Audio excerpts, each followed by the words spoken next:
Ooga booga. Ooga. Ooga. Ooga. Ah. Hey. Ooga yubala.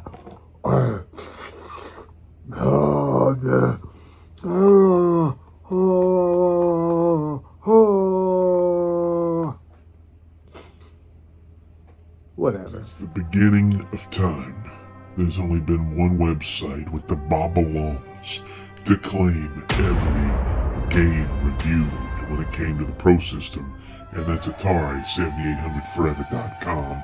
But now it's time to get on that YouTube trip, babies. And who am I? I'm Funkmaster V, musician, ghost hunter, hat flipper, pro wrestler, comedian, actor, filmmaker, and I'm going to take you on a whirlwind tour of all things cool about Atari and the Atari 7800 with a podcast, news, even new crap. Baby, are you ready to get your groove on? Because it's about to get funky up in here.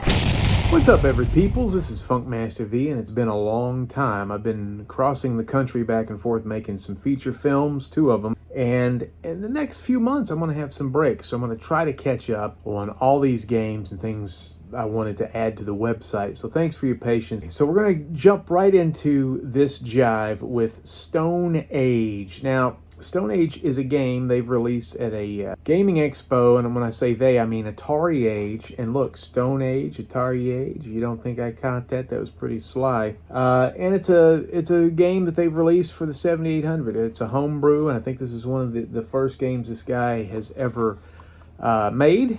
And I do think it is worth a review. Of course, I review them all, whether they suck or not. Couple cute things to talk about before we dive into the review. If you're one of the first 100 people to buy this game, it comes in an eggshell off-white case, which is cool. And a thing that's not cool is it doesn't work for the 2600 plus or the 7800 plus yet. So they got to work on that kind of stuff. Also, one little caveat before we jump into the review. Please, Atari Age, if you're listening to me, quit making these boxes look like 2600 boxes. I love the silver 7800 boxes with the burgundy lettering on the side. That's what we want. I want a big wall of that stuff. These look great. There's nothing wrong with it, but I can't tell by just looking at it what's the difference between a Jaguar game, a 2600 game, or a 7800 game. You know what I'm saying. Get back to the basics. You're getting too fruity with your progressive ideas.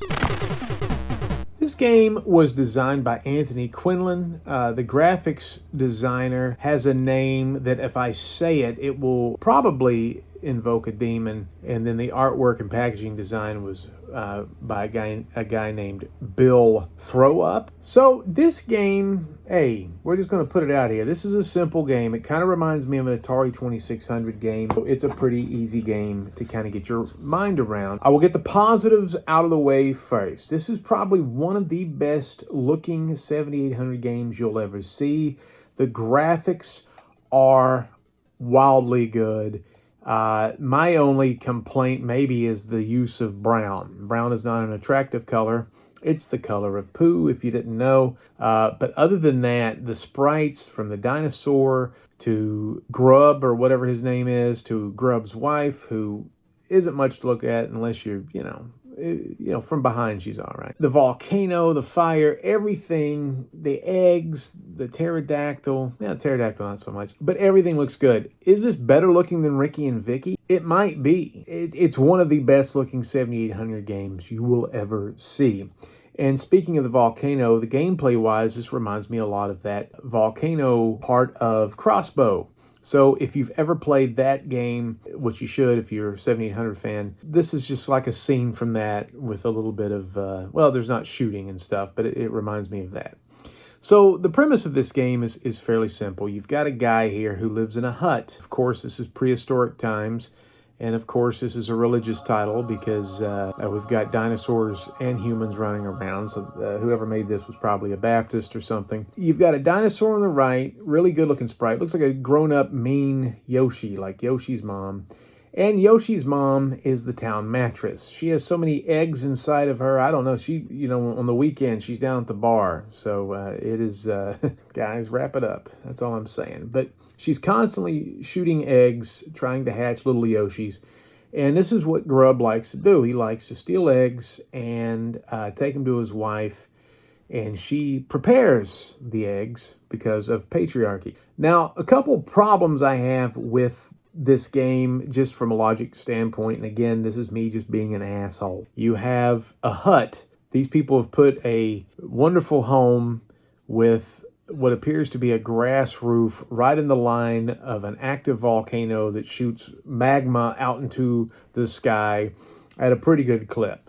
This was way before insurance policies, so I would have advised these guys to move this down the street a little bit. Why this doesn't catch on fire, I don't know.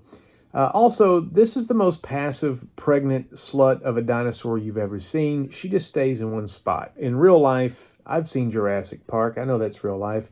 She would come get you and chomp a big old hunk out of your booty. Now, she stands over here, pops out an egg, and Gruck tries to run over there and grab it without getting eaten. His wife fashions these boomerangs or sticks or clubs or whatever sort of weapon, and he's pretty good. He's got pretty good game, and he'll bop this thing in the head, steal the egg, take it back over to the little hut, and she starts making dinner, I guess. All the while, you've got to avoid the magma.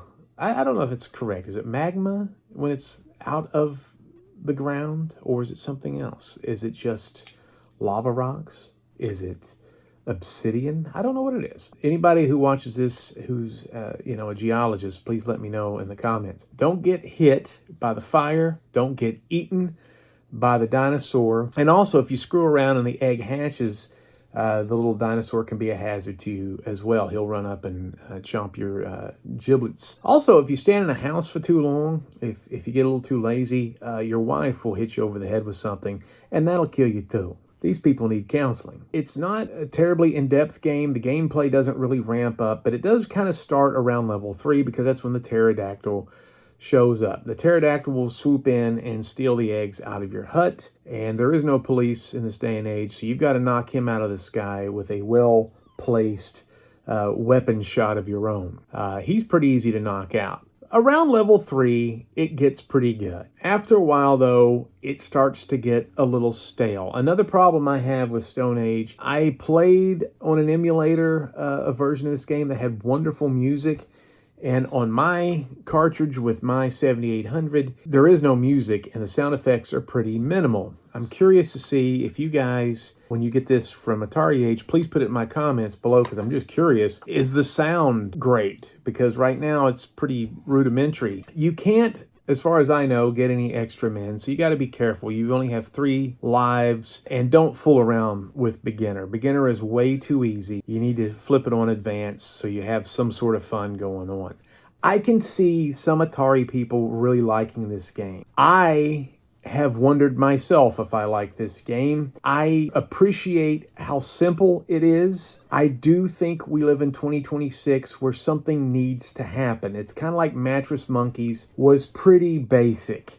But Mattress Monkeys did have kind of like a cutaway scene that really wasn't even great. It just broke up the monotony of what you're looking at. I think that's needed in a game like this. But overall, bravo on a first-time effort. I think this is his first time. I don't recall him making any other 7800 games. And at the end of the day, it's a gorgeous game as far as brown games are concerned, or games that have a lot of brown. I'm going to go out on a limb and say this is the best brown game of all time. Second place will probably be Agatha Christie on the Orient Express. Very simple, probably too simple. It could appeal to plants, small children, people with disabilities, and people who really like easy games. Because I know pimping ain't easy. But this should be a little less easy. Got a movie coming out called Showdown in Secret City. It's going to be everywhere. Stay tuned. I've got another movie coming out called Swipe Wrong. Stay tuned. And also, if you want delicious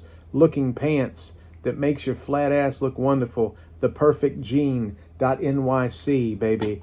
Oh my Lord. And I've also got new episodes of Weird Roads coming out on Asai TV. Subscribe to that shit. watch some good travel TV shows with my beautiful visage. Thank you for watching the video. I hope you enjoyed it. I will be back with an Atari VCS review.